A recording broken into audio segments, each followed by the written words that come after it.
आज क्लास में mechanical energy conservation हुआ था और मैकेनिकल एनर्जी कंजर्वेशन का जो रिजल्ट है ना वो आपको ओरिजिनल फॉर्म याद रखना है। और ओरिजिनल फॉर्म क्या था sir? Work done by all the forces change in kinetic energy. Work done by all the forces change in kinetic energy. ठीक है, एनर्जी कंजर्वेशन से यहाँ पे ये रिजल्ट आया था कि work done by all the forces means work done by external force plus work done by conservative force, work done by non conservative force, work done by all the forces, work done by conservative, work done by external और work done by non conservative is equal to change in kinetic energy. ये है आपका original format. और यहां से if अगर friction force absent हो, friction force absent हो और एक्सटर्नल फोर्स अगर अब्सेंट हो, उस केस में मैकेनिकल एनर्जी कंजर्व हो जाती थी और उस केस में होता था mechanical energy initial equal to mechanical energy final. Yes और नो? बाबू फ्रिक्शन की नॉन कंजर्वेटिव, फ्रिक्शन क्या कौन सा है? फ्रिक्शन के अलावा कोई और नॉन कंजर्वेटिव है। ये फ्रिक्शन नॉन कंजर्वेटिव है। हाँ नहीं मतलब और अगर नॉन कंजर्वेटिव फोर्स जो भी है सारे अब्सेंट हो और एक्सटर्नल वर्क डन भी अब्सेंट हो तो वर्क डन में कंजर्वेटिव ही बचेगा और तब आपको मैकेनिकल एनर्जी कंजर्व हो जाएगी। उस केस में मैकेनिकल एनर्जी कंजर्व हो जाएगी मतलब ये हुआ कि काइनेटिक एनर्जी नहीं, sum of kinetic plus potential, sum of kinetic नहीं प्लस पोटेंशियल, काइनेटिक और पोटेंशियल ना सॉरी फाइनल काइनेटिक और final potential plus initial kinetic plus और इनिशियल पोटेंशियल का सम बराबर होगा। ये चीजें हुई थी। या सुनो, इसे बेसिक एक सवाल से भी समझ लेते हैं। कुछ क्वेश्चन कर किए थे, कुछ क्वेश्चन एक और जो एकदम प्लेन कंसेप्ट बेस्ड है। क्वेश्चन ये कहा गया है कि अ बॉडी, एक बॉडी को डिस्प्लेस किया गया है। Body is displace from position A to B, from position A to B, A से B तक डिस्प्लेस किया गया है। ठीक, और इसकी काइनेटिक एनर्जी और पोटेंशियल एनर्जी आपको दे दी गई है। Potential energy of the body at position A and B are. समझो क्या क्या दिया रखा है। क्या कि काइनेटिक एनर्जी ए पे बॉडी की है 500 जूल, पोटेंशियल ए पे बॉडी के पास है -300 जूल। काइनेटिक बी पॉइंट पे, बी पोजीशन पे इसके पास है 10 जूल और पोटेंशियल इसके पास है 20 जूल। ठीक है, ये गिवन इंफॉर्मेशन है। मतलब ए से बी पे ले जाया गया होगा। मान लीजिए बॉडी पहले से चल रही होगी ऑलरेडी, तो उसके पास कुछ काइनेटिक एनर्जी है और कुछ पोजीशन उसका होगा -30 जूल, कोई दिक्कत। और जब वो बी पे पहुंचा तो उसके पास काइनेटिक एनर्जी इतनी रह गई और पोटेंशियल इतनी हो गई। हमसे पूछी गई है कि फाइंड वर्क डन बाय पहला कंजर्वेटिव फोर्स,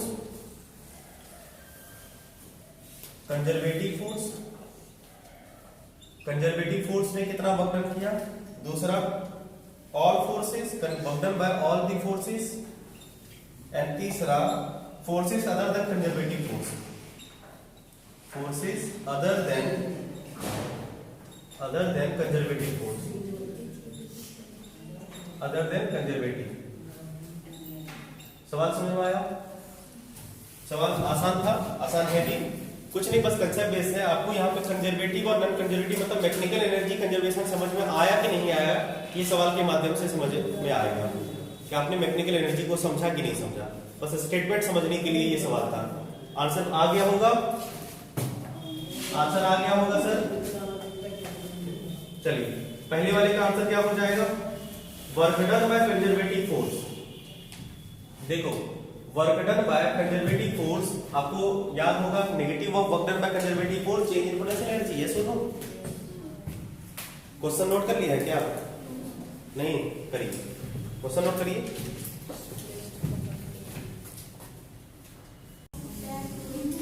देखो पहला वाला कह रहा है कि work done by conservative force अगर वोल्टेज कंजर्वेटिव सीधा हम लोग यूज करें पोटेंशियल एनर्जी के डिफिनेशन से, तो क्या कह सकते हैं, negative of voltage by conservative force change in potential energy, means potential energy final नहीं और पोटेंशियल एनर्जी इनिशियल। बताइए फाइनल पोटेंशियल एनर्जी कितनी है सर आपके पास, potential energy at B, A से बी गया है ना, इनिशियल और final potential energy at B minus potential energy at A.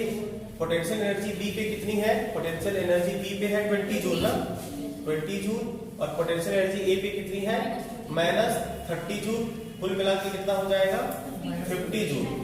Okay, हमें वर्क डन बाय कंजर्वेटिव बताना है, तो work done by conservative force minus 50 joule. कोई दिक्कत, आसान था ये।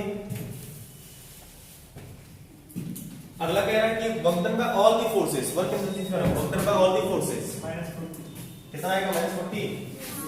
दूसरा वाला work done by all the forces, work done by all the forces हो जाएगा चेंज इन काइनेटिक एनर्जी, मतलब kinetic energy final minus kinetic energy initial.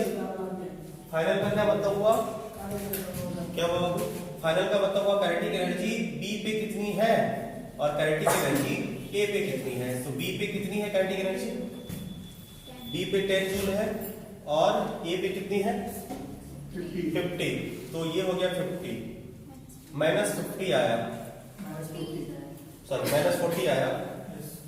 एक चीज जरा ये बताओ हमें, यहाँ से छोटा सा पॉइंट तुमसे पूछ रहे हैं, अगर काइनेटिक एनर्जी नेगेटिव आया इसका क्या मतलब हुआ, काइनेटिक एनर्जी नेगेटिव आया इसका क्या मतलब होता है, काइनेटिक एनर्जी नेगेटिव हो सकता है क्या, बताते थे नहीं हो सकता, हाफ एम बी स्क्वायर याद आ रहा है, इसका क्या मतलब हुआ, इसका मतलब हुआ पोटेंशियल एनर्जी बढ़ी है, पोटेंशियल एनर्जी बढ़ी है। जरा ध्यान से देखो, पोटेंशियल एनर्जी नेगेटिव था, कम था, 30 कम था, जब बी पे पहुंचा 20 हुआ, बढ़ा। अगर काइनेटिक एनर्जी में साइन नेगेटिव लगा हुआ हो, अदरवाइज काइनेटिक एनर्जी नेगेटिव का मतलब कम नहीं होता है, पोटेंशियल एनर्जी नेगेटिव का मतलब कम होता है। अगर मान लो काइनेटिक एनर्जी में साइन नेगेटिव का लगा रहा हो, इसका ये मतलब है पोटेंशियल एनर्जी बढ़ी है, बिल्कुल। ये हो गया। अब बताइए work done by forces other than conservative force, other than conservative force. देखो अदर देन कंजर्वेटिव फोर्स का मतलब समझिए, यहाँ पे कुछ नॉन कंजर्वेटिव है, सॉरी इसका मतलब नॉन कंजर्वेटिव पूछा जा रहा है, क्योंकि अदर देन कंजर्वेटिव मतलब क्या हुआ, एक्सेप्ट कंजर्वेटिव, मतलब एक्सटर्नल भी हो सकता है, ये नॉन कंजर्वेटिव भी हो सकता है। इसका ये मतलब हुआ कि हम लोग टोटल एनर्जी निकाल लेते हैं, सुनो टोटल वर्क निकाल लेते हैं, कॉमन सेंस की बात है। Work done by the forces other than conservative का ये मतलब हुआ कि सारे फोर्सेस ने मिलके जितना वर्क किया उसमें से माइनस कंजर्वेटिव ने जितना किया, सीधी सी बात सब आ जाएगा। उसमें आपका एक्सटर्नल भी इन्वॉल्व हो सकता है, उसमें आपका नॉन कंजर्वेटिव भी रहेगा। तो तीसरा वाला हो गया कि work done by forces other than, नहीं other than conservative force, other than conservative force क्या होगा, टोटल वर्क डन, नहीं टोटल वर्क डन बाय, मतलब work done by all the forces, सीधा कर देते हैं work done by all the forces minus work done by conservative force, समझ पाए। तो work done by all the forces कितना हुआ है -40 जूल, और वर्क डन बाय कंजर्वेटिव कितना हुआ है -50। सॉल्व करेंगे -40 प्लस 50 कुल मिला के +10 जूल, यानी एक्स्ट्रा जो लोग हैं कंजर्वेटिव के अलावे, वो एक्सटर्नल है, फ्रिक्शन है, कोई भी होंगे, सब ने मिलके मिला जुला के 10 जूल का वर्क किया है। क्या डेफिनेशन क्लियर हुआ मैकेनिकल एनर्जी कंजर्वेशन का बाबू, मैकेनिकल एनर्जी कंजर्वेशन का डेफिनेशन क्लियर हुआ, ये डेफिनेशन था। और एक चीज आपको याद रखना है, हमने बताया भी था कि जब पोटेंशियल एनर्जी लगानी है एक्सटेंडेड बॉडी में, तो वहां पे हम लोग उसके सेंटर ऑफ मास से डिस्टेंस कैलकुलेट करते हैं। इसमें एक सवाल रह गया था, उसको डिस्कस करते हैं।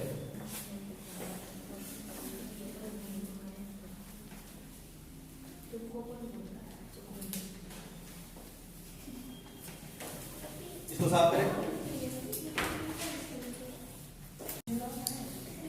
वर्क पावर एनर्जी का वर्क हो चुका है, एनर्जी हो चुकी है, लास्ट टॉपिक बचा हुआ है इसका पावर। आइए पावर को भी खत्म करते हैं, लगाएंगे हेडिंग पावर।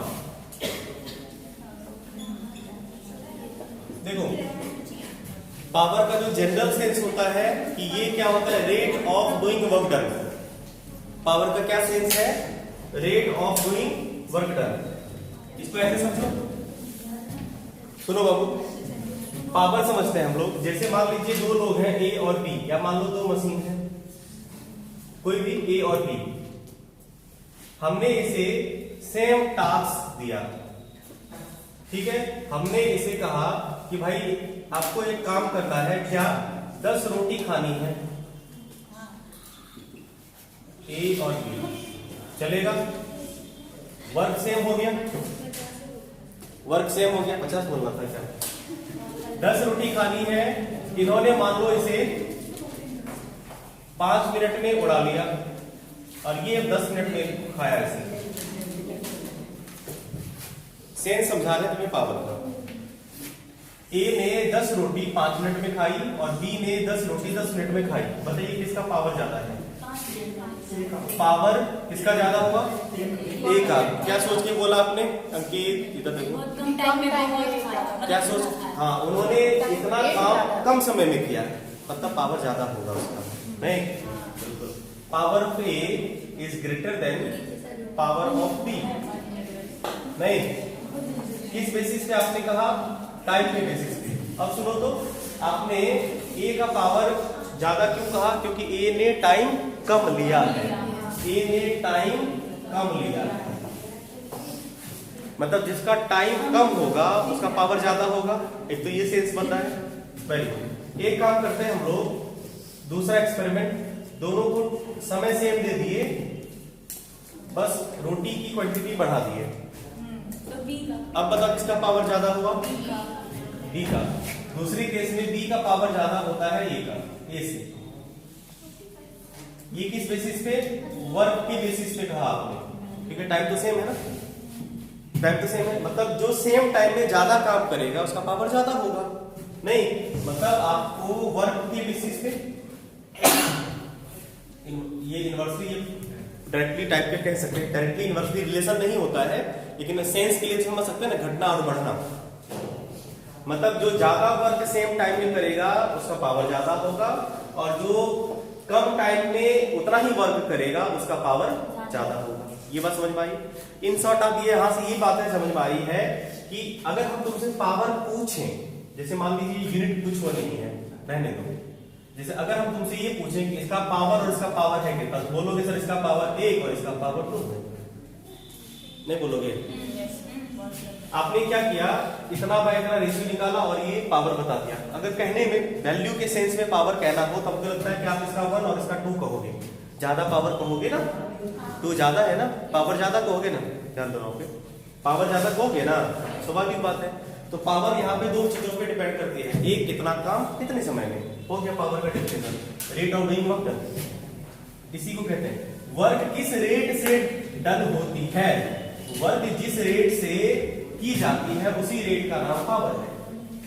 आई बात समझ में? तो पावर हो गया तुम्हारा rate of doing work done, इसको कहते हैं rate of doing work done, work done, या इसी को कहते हैं rate of energy transfer, gain या लॉस।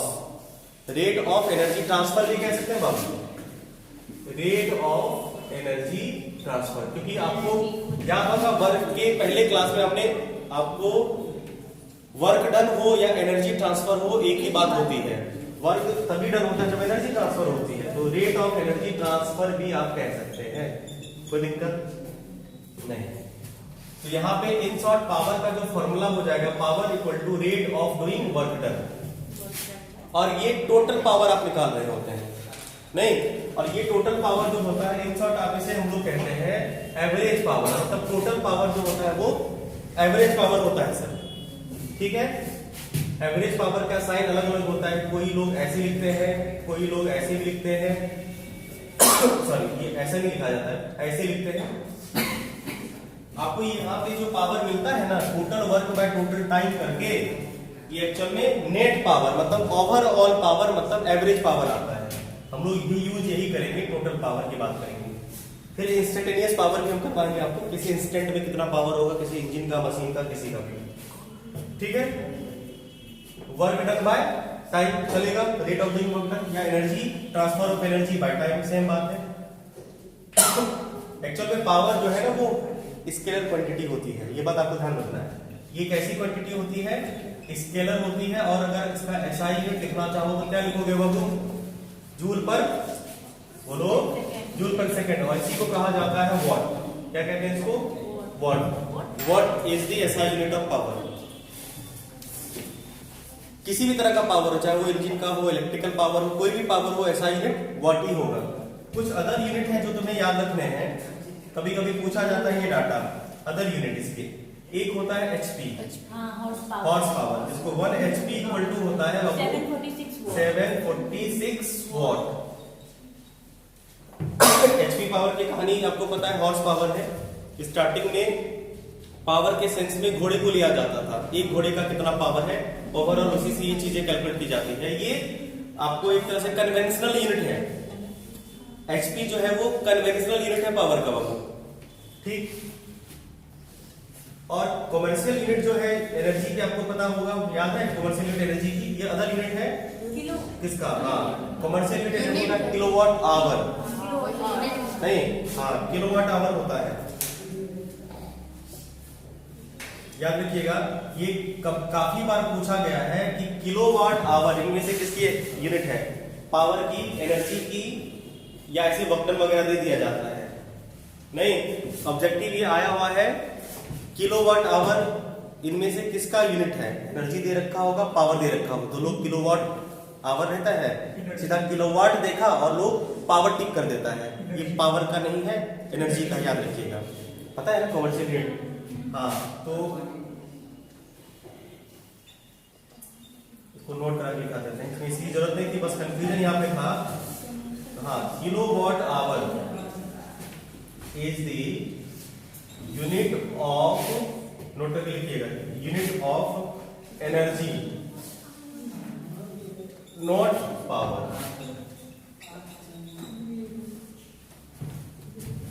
ठीक है, किलोवाट आवर जो होता है वो किसकी यूनिट है? किलोवाट आवर एनर्जी की यूनिट है, पावर का नहीं। और आपको ये पता है कि 1 किलोवाट कितना होता है? 1 किलोवाट आवर याद है कि नहीं है? भूल गए? सब भूल गए। 3.10 टू द पावर 6 जूल होता है ये। तो जूल एनर्जी का यूनिट है ना ये। इसकी इसमें आवश्यकता नहीं है, यहाँ पे ये ऑब्जेक्टिव आता है दिन को बेसिस पे। हाँ, तो पावर से रिलेटेड इतनी बातें अभी फिलहाल करनी है। पहले इनसे कुछ करेंगे सवाल, फिर हम लोग चलेंगे इंस्टेंटेनियस पावर पे। सवाल करें? क्या क्वेश्चन करें? अच्छा साहब बेटा, सवाल ये है, एक मशीन गन है, उसका पावर निकालना हम लोगों को। मशीन गन क्या करता है? बुलेट फायर करती है नहीं, और ढेर सारी बुलेट निकालती है बहुत कम टाइम में। आइए उसका पावर पता करें। आपको इंफॉर्मेशन दे रखा है कि मशीन गन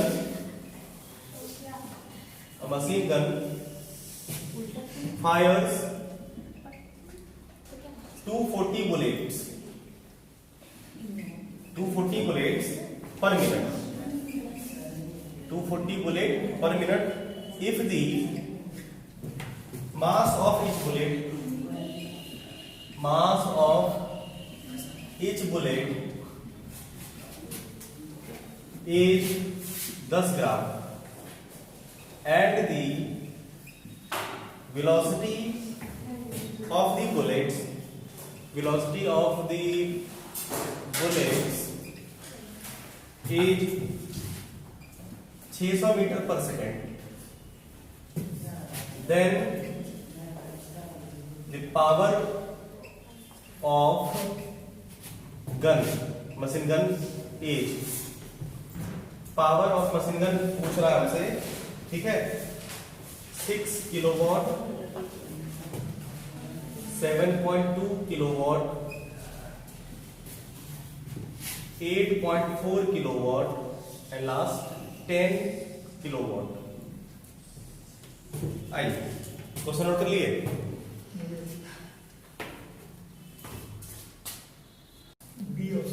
ऑप्शन 7.2 देखिए, समझ लेते हैं इसे। देखो एक गन है, मशीन गन,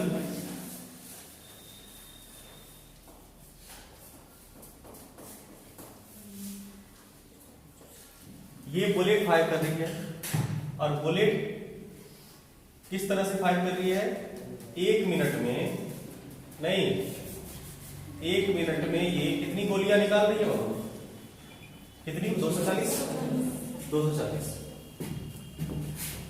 बुलेट्स।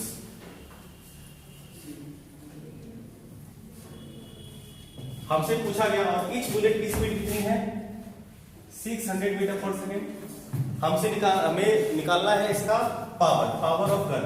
ये बताइए पावर बराबर वर्क डन बाय टाइम या energy transfer by time, energy transfer upon time. एक बुलेट जब निकलेगी कितनी एनर्जी का ट्रांसफर होगा, हाफ एम वी स्क्वायर, नहीं होगा। अगर गन से एक बुलेट जब निकलेगी तो कितनी एनर्जी का ट्रांसफर हुआ, एक्सचेंज हुआ है कितनी एनर्जी का, हाफ एम वी स्क्वायर।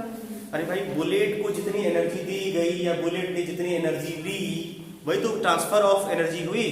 तो एक बुलेट ने कितनी एनर्जी मतलब एक बुलेट के ट्रांसफर से हाफ एम वी स्क्वायर हुआ कि नहीं हुआ। एक बुलेट का मास कितना बुलेट हुआ है, कितने टाइम में बाबू, 60 सेकंड में काम खत्म हो गया, जवाब बन गया आपका। समझ पाए ये बात नहीं। देखो जैसे मान लीजिए आपको एक ढेला फेंकना है, ठीक है, तो आपने ढेले को फेंकने में कुछ एनर्जी लगाई होगी।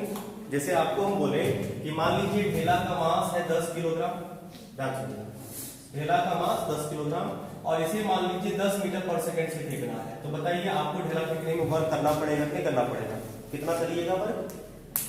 तो work done by the body equal to gain in kinetic energy, क्योंकि आपने जो वर्क किया वही वर्क उसमें काइनेटिक एनर्जी में आई कि नहीं आई। आपने जो वर्क किया वही वर्क उसमें काइनेटिक एनर्जी में कन्वर्ट हो जाती है।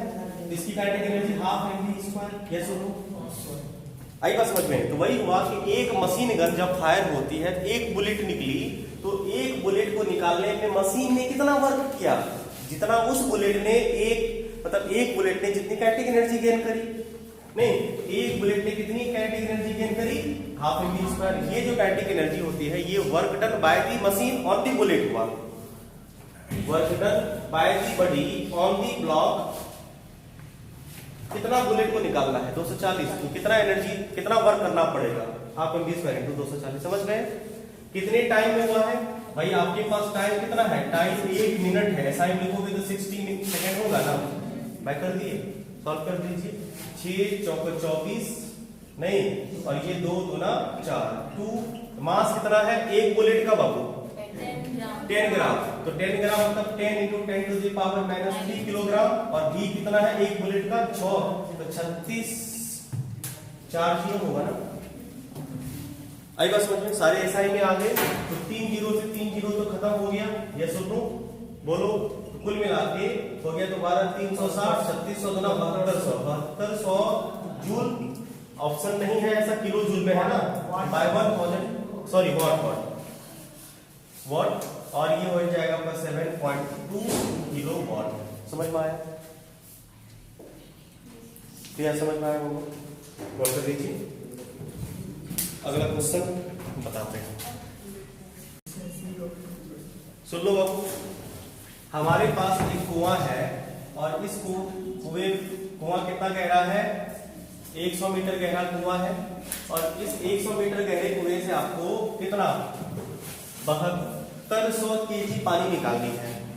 तो आपको उस 7200 केजी को कितने घंटे में निकालना है, 7200 किलोग्राम पानी को 1 घंटे में निकालनी है आपको, मतलब 3600 सेकेंड में ये काम करना है आपको।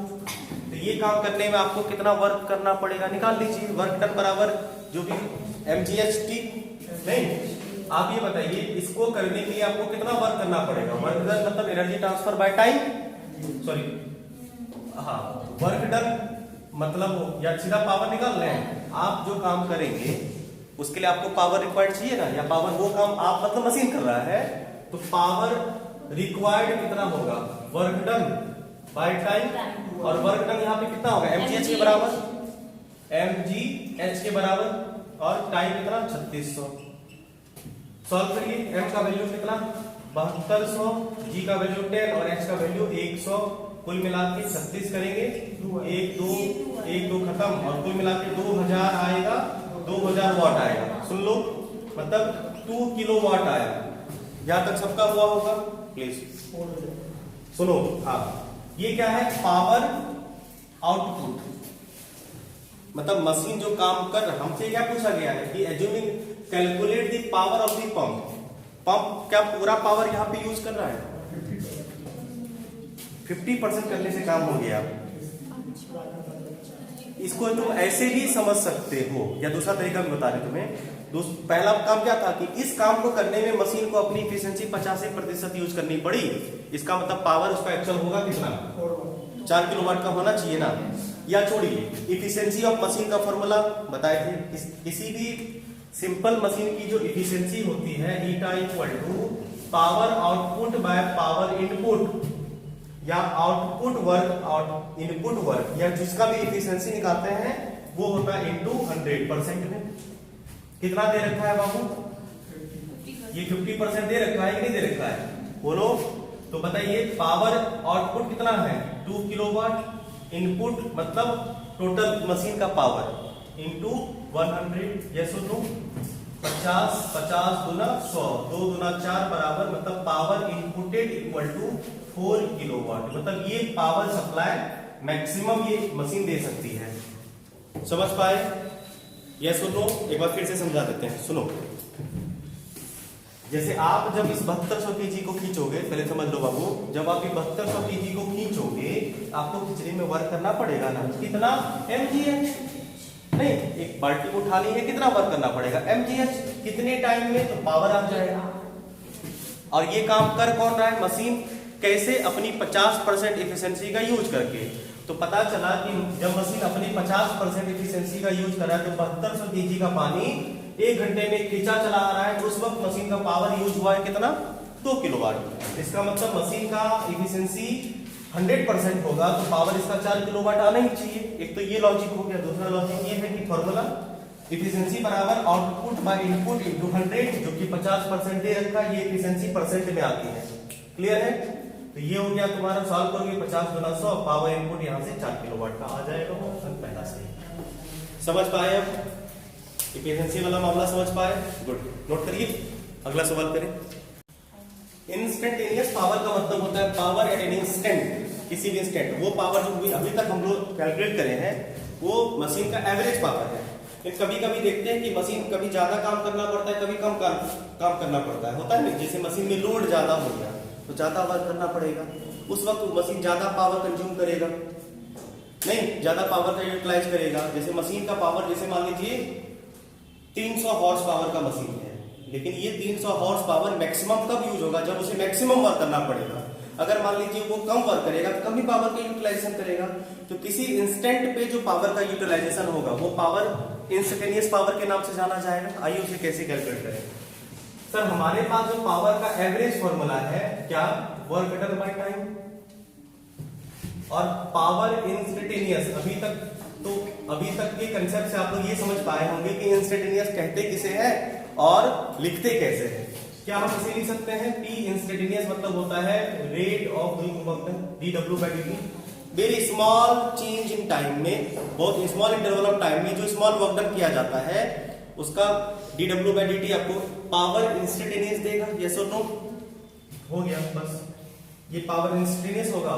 और इसी का एक नया फॉर्मेट भी आप लिख सकते हैं, पावर इंस्टेंटेनियस इक्वल टू, नहीं, F dot d r, work को लिखते हैं ना dW को, F dot d r by dt। यहां से बहुत खूबसूरत रिजल्ट आएगा बाबू, और ये रिजल्ट नीट का फेवरेट क्वेश्चन बनता है। F dot d r by dt ये कह सकते हैं। बोलो भाई, dx बाय dt वेलोसिटी होती है ना, इसका मतलब instantaneous power equal to force और वेलोसिटी का डॉट प्रोडक्ट। नीट का फेवरेट क्वेश्चन। आई बात समझ में? वेलोसिटी और फोर्स का डॉट प्रोडक्ट करने से पावर इंस्टेंटेनियस आता है, मतलब पावर आता है। आई बात समझ में? कंसेप्ट पकड़ पाए? सवाल करें, बस ये चीजें हैं।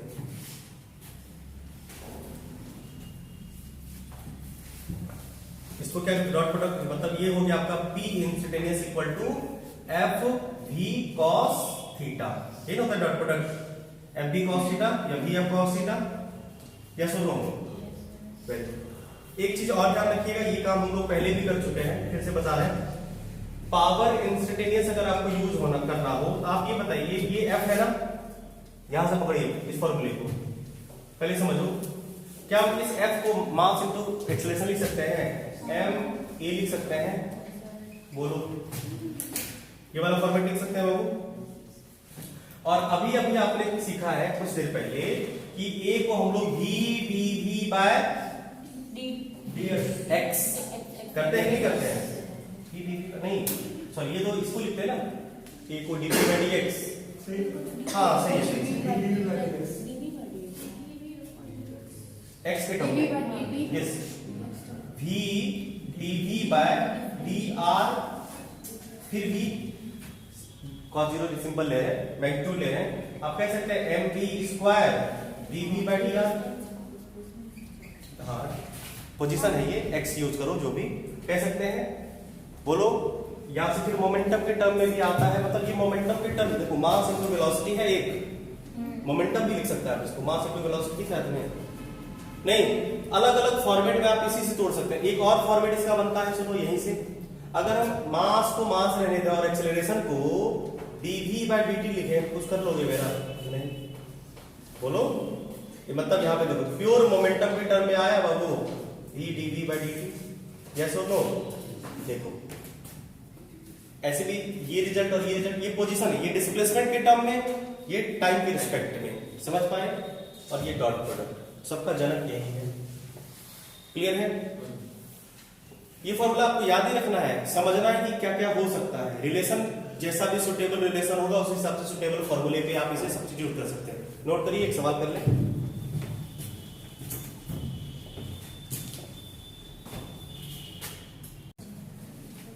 जैसे मान लीजिए आपको कहा गया कि एक मशीन है जो कि फोर्स डेवलप कर रही है 60 आई कैप प्लस 15 जे कैप माइनस 3 के कैप न्यूटन, और जिस पार्टिकल पे उस पे वेलोसिटी ये बना पा रही है 2i minus 4j plus 5k cap, ठीक है, मीटर पर सेकेंड। हमसे पूछा गया है कि पावर डिलीवर्ड कितना हुआ है, नहीं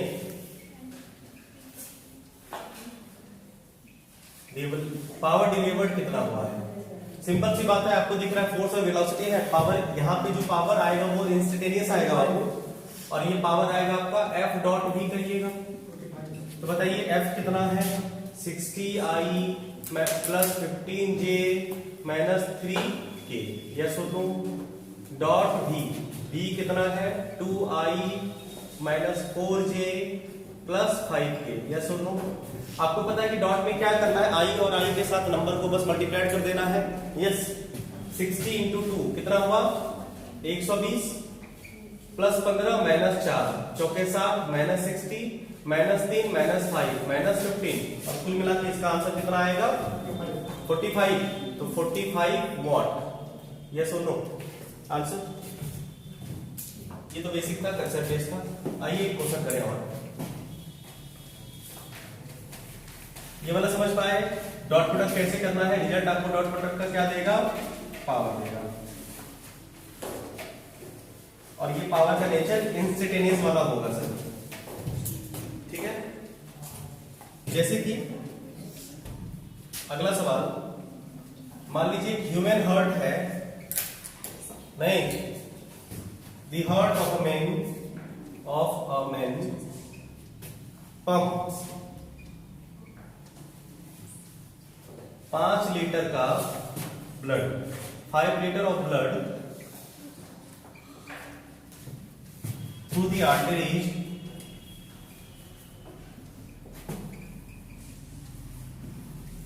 per minute at a pressure of 150 mm of Hg, नहीं, if the density of mercury कितना 13.6 into 10 to the power 3 kg पर मीटर क्यूब और g का वैल्यू आपको ले लेना है 10 मीटर पर second square. Then the power of heart, आपकी हर्ट का पावर तब क्या होगा, पावर ऑफ हर्ट नहीं इन वॉट एज। ऑप्शन है 1.50, 70, 2.35 एंड लास्ट 3.0 सब वाट में है। क्वेश्चन लिखिए। देखो आर्टरी एक तरह की वेन सी है जिससे ब्लड ट्रांसफर होता है हार्ट से। हमें ये कहा गया है कि ये एक वेन मतलब एक सिलेंड्रिकल चैम्बर होगा, सिलेंड्रिकल वेसल होगा, यस और नो? नहीं, ये आपकी आर्टरी है जो हार्ट से ब्लड को सप्लाई कर रहा है। तो भाई कितनी सप्लाई कर रही है, 5 लीटर ब्लड सप्लाई कर रही है ना बाबू, कितने टाइम में, 1 मिनट में। आपके पास टाइम कितना है, 1 मिनट का है।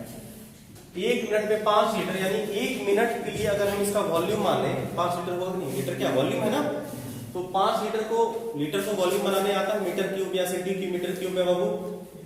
1 litre equal to 10 to the power -3 metre cube होता है, या 1 litre equal to 10 to the power 3 centimetre cube होता है। आई बात समझ में? तो 5 litre equal to 5 into 10 to the power -3 metre cube लिख सकते हैं। 1 मिनट मतलब 60 सेकेंड के लिए ये वॉल्यूम हो गया।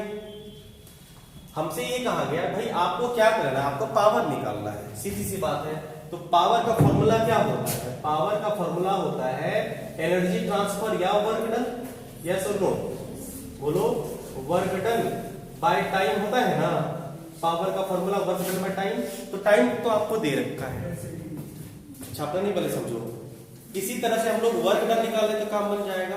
आप ये बताइए, यहाँ पे आपके पास ब्लड है और आपको ये ब्लड ऊपर ले जाना है, इसका हाइट कितना है, देखो 1 mm ऑफ Hg, यानी इसका जो प्रेशर से यहां से पता चला कि 150 mm हाइट हो गया बाबू। और प्रेशर अवेलेबल कितना है यहाँ पे, प्रेशर मतलब हो गया P, यहाँ पे अवेलेबल कितना है, सॉरी ये तो डेंसिटी है ना, डेंसिटी कितनी है, इस प्रेशर पे डेंसिटी 13.6 होगा। आप हमें ये बताइए, अगर हम mg, यहाँ पे mgh चलेगा कि नहीं चलेगा, mgh चलेगा ना, m पता है नहीं, g पता है हाँ, h पता है हाँ, m निकल जाए तो काम बन जाएगा। m मास को लिख सकते हैं, मास बराबर volume into density, volume into density, yes और नो? वॉल्यूम तो आ गया बाबू, देखो वॉल्यूम कितना है, 5 into 10 to the power -3। Density की बात करें, डेंसिटी वो GH डेंसिटी दे रखी है मरकरी की, यूज करेंगे ना, मतलब इसी प्रेशर पे ये डेंसिटी होगी ना, हाँ B होगा, B है इसका आंसर। तो डेंसिटी किसकी यूज करोगे, मरकरी की, मतलब किसका डेंसिटी यूज कर रहे हैं, यहाँ पे जो प्रेशर अवेलेबल है उसके अकॉर्डिंग बता रहे हैं, 1 mm ऑफ Hg, यहाँ पे इतना प्रेशर अवेलेबल है, तो सीधा सा आप ये लिख सकते हैं डेंसिटी। डेंसिटी का वैल्यू कितना दे रखा है आपको यहाँ पे, देखो हाँ ठीक है, 13.6 into 10 to the power kg में है ना, SI में, हाँ ठीक है, इतना kg पर मीटर क्यूब। ये मास आ गया, वॉल्यूम पता है, mgh कर देते हैं, mgh, m का वैल्यू कितना हुआ, 5 into 10 to the power -3 into 13.6 into 10 to the power कितना है, 3 था ना, 10 टू द पावर 3 mg, और h की जगह पे 150 mm, mm को मीटर बदलोगे बाबू, mm को मीटर बदलने के लिए क्या करते हैं, 10 टू द पावर -3 ना, तो 10 टू द पावर -3 लगा दो बाय टाइम, टाइम कितना है 60, कट्टो कट्टो करना पड़ेगा, 10 टू द पावर -3 से 10 टू द पावर 3 खत्म नहीं, तो 150 और ये 5 हो गया, तो 750 into 13.6 into 10 to the power -3 by 60, solve करेंगे और हमें लगता है सॉल्व करने के बाद आंसर कितना आ रहा है 1.7 वॉट। सॉल्व कर लीजिएगा। क्वेश्चन समझ पाए? यस और नो? एक बार फिर से समझाते हैं क्या करना है हमें। देखो क्वेश्चन में इंफॉर्मेशन था कि यहाँ पे जो प्रेशर अवेलेबल है वो कितना है, रोज 150 mm ऑफ Hg, मतलब ये उतना ही प्रेशर हुआ, यहाँ पे उतना ही प्रेशर अवेलेबल है जब मरकरी के कॉलम का प्रेशर 150 mm, मरकरी कॉलम का जो प्रेशर है तो 150 mm मरकरी ऑफ कॉलम का जो प्रेशर है, मतलब यहाँ पे हमारे पास हाइट का इंफॉर्मेशन आ गया 150, डेंसिटी हम लोग यहाँ पे प्रेशर के अकॉर्डिंग मरकरी की ले लेते हैं, तो मास बराबर वॉल्यूम इनटू डेंसिटी, उतना ब्लड का जो मास होगा, जितना यहाँ पे यूटिलाइज हुआ है 5 लीटर ब्लड ट्रांसफर होने में, इतना मास ट्रांसफर हुआ है कुल मिला के। और उसके बाद जी छूट गया है mgh, यहाँ पे देखो mg छूट गया है, यहाँ पे एक और 10 होगा ना, सॉल्व कर लेना, mgh रखोगे ना, m लिखे g नहीं लिखे थे, g लिख देना, तो बस मास पता चल गया, g का वैल्यू 10 और h का वैल्यू 150 mm रखोगे, यूनिट कन्वर्जन करोगे और आंसर आपके सामने है। क्लियर है? तो आज के लिए इतना ही, मिलते हैं हम लोग कल कुछ सवालों के साथ। धन्यवाद।